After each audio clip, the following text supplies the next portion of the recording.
नमस्कार, मैं स्वतंत्र कुमार और आप सभी का स्वागत करता हूं आपके अपने चैनल शॉर्ट हैंड टीम पर।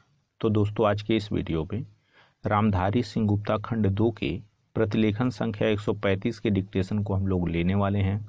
इसे हम दो अलग अलग स्पीड में लेंगे, पहली बार में 90 की स्पीड में, तो दूसरी और आखिरी बार में इसी डिक्टेशन को हम लोग 100 की स्पीड में लेने वाले हैं। लेकिन अगर आपको ये नहीं पता है कि इसे संकेत लिपि में किस प्रकार से लिखा जा सकता है, यानी इस प्रतिलेखन के प्रत्येक शब्द की आउटलाइन क्या होगी, तो आप हमारे शॉर्ट हैंड टीम ऐप को डाउनलोड कर सकते हैं। ऐप का लिंक इसी वीडियो के ठीक नीचे डिस्क्रिप्शन बॉक्स में आपको मिल जाएगा। ऐप को डाउनलोड करके इस प्रतिलेखन के प्रत्येक शब्द की आउटलाइन को आप जान सकते हैं। तो 90 की स्पीड में आपका डिक्टेशन स्टार्ट होगा 5 सेकंड के बाद। तब तक के लिए आप रेडी रहें।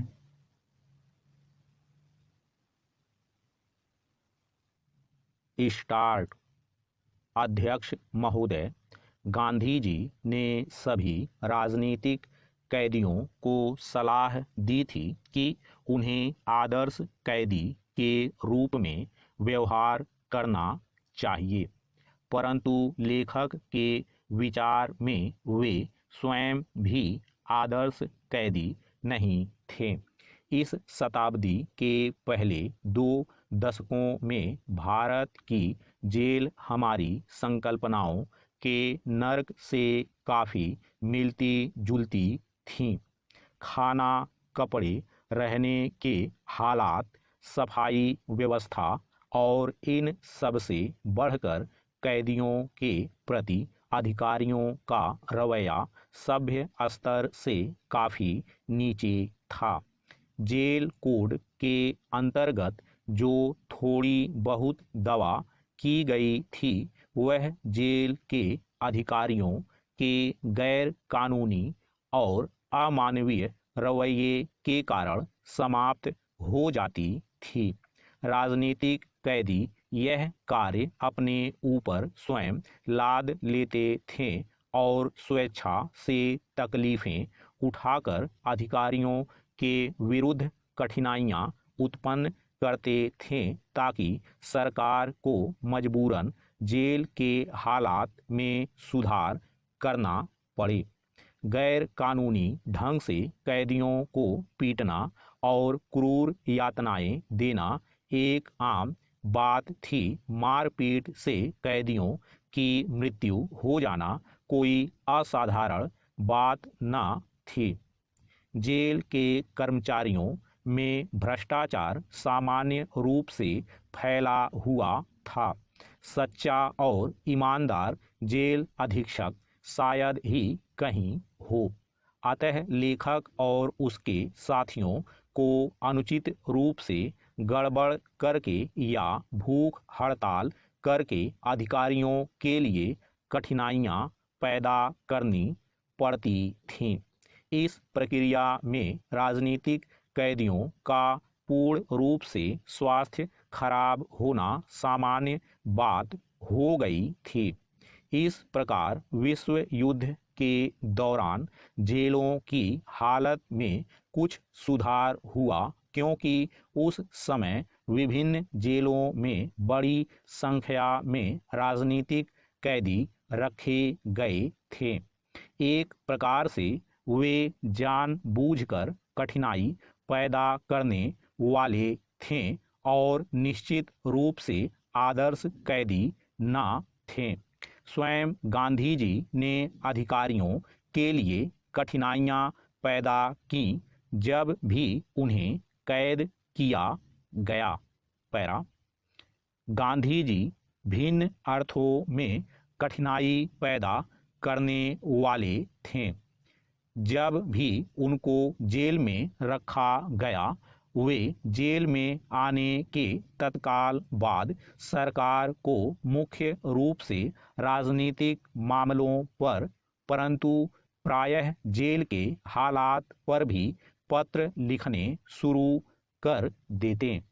जब 9 अगस्त 1942 को उनको गिरफ्तार किया गया, तो उनको पूना के निकट आगा खां महल में ले जाया गया और उनके अन्य साथियों कार्यकारिणी समिति के सदस्यों को अहमदाबाद के किले में नज़रबंदी के लिए ले जाया गया।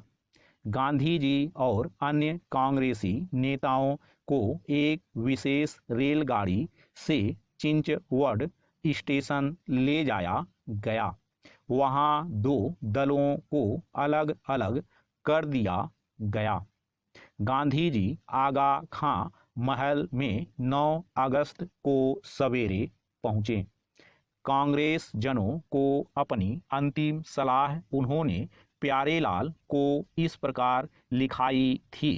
अहिंसा में विश्वास रखने वाले स्वतंत्रता के हर सिपाही को चाहिए कि वह करो या मरो का नारा लिखे और इसे अपने कपड़ों पर लगा ले, ताकि यदि सत्याग्रह में उसकी मृत्यु हो जाए तो उसे सत्याग्रही और अहिंसा में विश्वास रखने वाले के रूप में पहचान लिया जाए।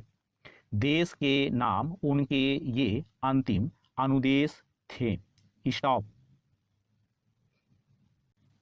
दोस्तों, इसी डिक्टेशन को दूसरी बार में हम लोग 100 की स्पीड में लेंगे और आपका समय स्टार्ट होगा 5 सेकंड के बाद। तब तक के लिए आप रेडी रहें।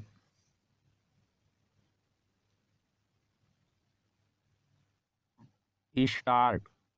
अध्यक्ष महोदय, गांधी जी ने सभी राजनीतिक कैदियों को सलाह दी थी कि उन्हें आदर्श कैदी के रूप में व्यवहार करना चाहिए, परंतु लेखक के विचार में वे स्वयं भी आदर्श कैदी नहीं थे।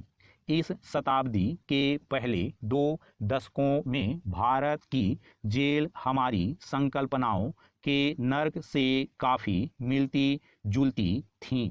खाना, कपड़े, रहने के हालात, सफाई व्यवस्था और इन सब से बढ़कर कैदियों के प्रति अधिकारियों का रवैया सभ्य स्तर से काफ़ी नीचे था। जेल कोड के अंतर्गत जो थोड़ी बहुत दवा की गई थी वह जेल के अधिकारियों के गैर कानूनी और अमानवीय रवैये के कारण समाप्त हो जाती थी। राजनीतिक कैदी यह कार्य अपने ऊपर स्वयं लाद लेते थे और स्वेच्छा से तकलीफें उठाकर अधिकारियों के विरुद्ध कठिनाइयां उत्पन्न करते थे, ताकि सरकार को मजबूरन जेल के हालात में सुधार करना पड़े। गैर कानूनी ढंग से कैदियों को पीटना और क्रूर यातनाएं देना एक आम बात थी। मारपीट से कैदियों की मृत्यु हो जाना कोई असाधारण बात न थी। जेल के कर्मचारियों में भ्रष्टाचार सामान्य रूप से फैला हुआ था। सच्चा और ईमानदार जेल अधीक्षक शायद ही कहीं हो।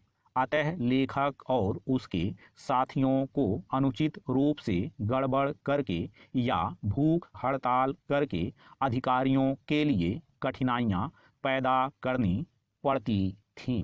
इस प्रक्रिया में राजनीतिक कैदियों का पूर्ण रूप से स्वास्थ्य खराब होना सामान्य बात हो गई थी।